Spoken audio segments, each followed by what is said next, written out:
ಸೊನ್ನೆ ಬಗ್ಗೆ ನನಗೆ ಏನೂ ಗೊತ್ತಿರಲಿಲ್ಲ. ನಾನು ವಾಟ್ಸಪ್ಪು ಇದೆಲ್ಲ ನೋಡೋದು ಸ್ವಲ್ಪ ಕಡಿಮೆ. ಮೊನ್ನೆ ನನಗೆ ದುಬೈ ಮತ್ತು ಚೆನ್ನೈಯಿಂದ ಫೋನ್ ಬಂತು, ನಿಮ್ಮ ಪೊಲೀಸರ ಇದು ಈ ರೀತಿ ಆದರೆ ದೇಶ ಹೇಗಾದಿತ್ತು ಏನೇನೋ ಮಾತಾಡಿದ್ರು. ಮತ್ತೆ ನೋಡಿದರೆ ಈ ವಿಷಯ ಗೊತ್ತಾದಾಗ ಈ ಯುವಕರು ಪುರುಷರ ಕಟ್ಟೆಯವರಾದರೆ ಬಹುಶಃ ಟೌನ್ ಸ್ಟೇಷನ್ನಿಗೆ ಸೇರಿರ್ಬೋದು ಅಂತ ಹೇಳಿ ನಾನು ಅಲ್ಲಿಗೆ ಫೋನ್ ಮಾಡಿದೆ. ಆಗ ಅವ್ರು ಹೇಳಿದರು, ಇಲ್ಲಿ ಅಲ್ಲ ಮೇಡಮ್, ಇಲ್ಲಿ ಯಾರೂ ಬರಲಿಲ್ಲ, ಬಹುಶಃ ಹೇಳಿದರು DYSP ಆಫೀಸಲ್ಲಿ ಇರ್ಬೋದು, ನಮ್ಗೆ ಗೊತ್ತಿಲ್ಲ ಅಂತ ಹೇಳಿದರು. ಇದು ಆಗಿ 3 ದಿನ ಆಗಿದೆ ಆ ಲೆಕ್ಕದಲ್ಲಿ. ಆದರೆ ನಾನು DYSPಗೆ ಫೋನ್ ಮಾಡಿದೆ. ಆಗ ಅವರು ಹೌದು ಅಂತ ಹೇಳಿದರು, ಇಲ್ಲೇ ಇದಾದ್ದು ಅವರು ಹೀಗೆ ಹಾರ ಹಾಕಿ ಇದು ಮಾಡಿದ್ದಾರೆ. ಅದರಲ್ಲಿ ಒಬ್ಬ ಅವಿನಾಶ್ ಅಂತ ಇದ್ದ, ಅವ ರೌಡಿ ಅಂತ ಹೇಳಿದರು.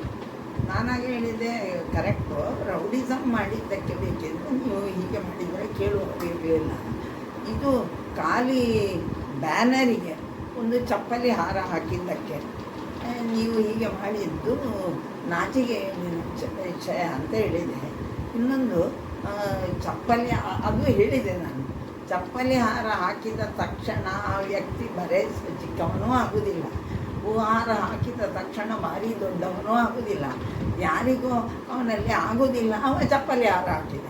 ಯಾರು ಅವರ ಅಭಿಮಾನಿಗಳಿದ್ದಾರೆ ಅವರು ಹಾರ ಹಾಕ್ತಾರೆ, ಅಷ್ಟೇ ಇರೋದು.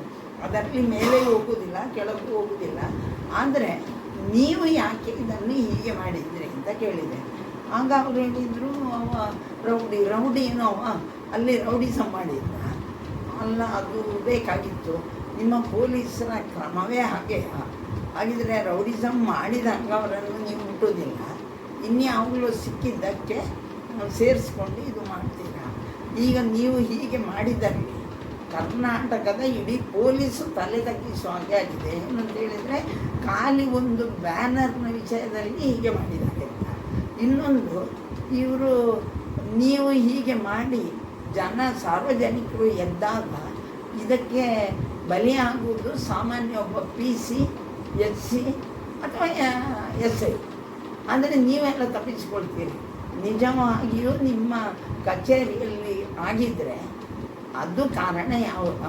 ಮತ್ತು ಇದನ್ನು ಹೀಗೆ ಹೊಡಿಲಿಕ್ಕೆ ಯಾರು ಹೇಳಿದ್ದು ನಿಮಗೆ? ಈಗ ಕಾಂಗ್ರೆಸ್ಸಿನವರು ಮಾಡಿಸಿದ್ದು ಹೇಳ್ತಾರೆ. ಕಾಂಗ್ರೆಸ್ಸಲ್ಲಿ ಪುತ್ತೂರಲ್ಲಿ ಮಾಡಿಸಬೇಕಿದ್ರೆ ಒಂದು ನಾನಾಗಬೇಕು, ಇಲ್ಲದಿದ್ರೆ ಅಶೋಕರಯ್ಯ ಆಗಬೇಕು. ನಾವು ಇಬ್ಬರು ಮಾಡಿದವರು ಅಲ್ಲ, ಇಬ್ಬರು ಸೌಹಾರ್ದತೆಗೆ ಬೇಕಾಗಿ ಪ್ರಯತ್ನ ಮಾಡೋದು. ಅಂತಲ್ಲಿ ಹಿಂದೂ ಯುವಕರಿಗೆ ಹೊಡೆದಿದ್ದಾರೆ ಅಂತ ಹೇಳಬೇಕಿದ್ರೆ ಯಾರು ಮುಸ್ಲಿಮರು ಹೊಡಿಸಿಲ್ಲ. ಇದಕ್ಕೆಲ್ಲ ಕಾರಣ ನೀವಲ್ವ? ಆದ ಕಾರಣ ಇದೆಲ್ಲ ತನಿಖೆ ಆಗಬೇಕು. ಇದಕ್ಕೆ ಸಾರ್ವಜನಿಕರು ಎದ್ದಾಗ ಇದರ ಮೇಯ್ನ್ ಯಾರಿದ್ದಾರೆ ಅವರು ಸಸ್ಪೆಂಡ್ ಆಗಬೇಕು. ಈಗಿನ ದೃಷ್ಟಿಯಲ್ಲಿ ಇದಕ್ಕೆ ಪೂರ್ತಿ ಹೊಣೆ DYSP. ಯಾಕಂದರೆ ನಗರ ಠಾಣೆಗೆ ತರಲಿಲ್ಲ, ನಗರ ಠಾಣೆಯಲ್ಲಿ ಎನ್ಕ್ವೈರ್ ಆಗಿ ಅದು ಸರಿ ಆಗಲಿಲ್ಲ ಅಂತಾದರೆ ಅವರು ಕರ್ಕೊಂಡು ಹೋಗಿ. ಇನ್ನೊಂದು, ನಡುರಾತ್ರಿಯಲ್ಲಿ ಕರ್ಕೊಂಡು ಹೋಗುವಂತಹ ಕೇಸ್ ಆಯಿತು. ಅದು ಅಲ್ಲ. ಆಗಿರುವಾಗ ಇಡೀ ಘಟನೆಯನ್ನು ಖಂಡಿಸ್ತೇನೆ. ಜೊತೆಗೆ ಇದಕ್ಕೆ ಪ್ರಮುಖವಾಗಿ ಕಾರಣ DYSP ಯಾರ್ದೋ ಒತ್ತಡಕ್ಕೆ ತಲೆಬಾಗಿ ಇದನ್ನು ಕೈಗೆತ್ತಿಕೊಂಡಿದ್ದಾರೆ. ಆದ ಕಾರಣ ಇಲಾಖೆ ಇನ್ನೊಬ್ಬರಿಗೆ ತಲೆ ತಗ್ಗಿಸ್ತದೆ ಅಥವಾ ಒತ್ತಡಕ್ಕೆ ಬರ್ತದೆ ಅಂತಾದರೆ ಸಮಾಜದಲ್ಲಿ ಸೌಹಾರ್ದತೆ ಉಳಿಲಿಕ್ಕೆ ಸಾಧ್ಯ ಇಲ್ಲ, ಶಾಂತಿ ಉಳಿಲಿಕ್ಕೆ ಸಾಧ್ಯ ಇಲ್ಲ. ಆದ ಕಾರಣ ಅವರಿಗೆ ಅದರ ಮೇಲಧಿಕಾರಿಗಳು ಅವರ ಮೇಲೆ ಕ್ರಮ ಕೈಗೊಳ್ಳಬೇಕು.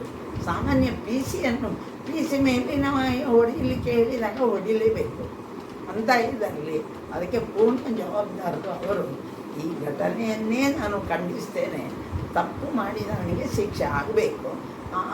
ಬ್ಯಾನರಿಗೆ ಮಾಲೆ ಹಾಕಿದ್ದು ತಪ್ಪುದಾಗಿದ್ದರೆ ಅವನನ್ನು ಕರೆದು ಇವರಿಗೆ ಕೈ ತೋರಿಸ್ತಿದ್ರೆ 2 ಬಾರಿಸಲಿ, ಅದರ ಮೇಲೆ ಅವನಿಗೆ FIR ಹಾಕಿ ಕೋರ್ಟಲ್ಲಿ ನೋಡ್ಬೋದು. ನೀವು ಹೇಳ್ತಾ ಇರುವಂಥದ್ದು ಈ ಒಟ್ಟು ಪ್ರಕರಣದಲ್ಲಿ ಕಾಂಗ್ರೆಸ್ ಹಸ್ತಕ್ಷೇಪ ಇಲ್ಲ ಅಂತ? ನಮ್ಮದು ಖಂಡಿತ ಇಲ್ಲ. ನೋಡಿ, ಇವನಿಗೆ ನಳಿನ್ ಕುಮಾರ್ಗೆ ಅಥವಾ ಡಿ ವಿ ಸದಾನಂದರಿಗೆ ಚಪ್ಪಲಿ ಮಾಲೆ ಹಾಕಿದ್ರೆ ನಮಗೇನು, ಹೂವಿನ ಮಾಲೆ ಹಾಕಿದ್ರೇನು? ಚಪ್ಪಲಿ ಮಾಲೆ ಹಾಕುವುದು ಅವಮಾನ, ನಾವು ಅದಕ್ಕೆ ಒಪ್ಪಿಗೆ ಇಲ್ಲ.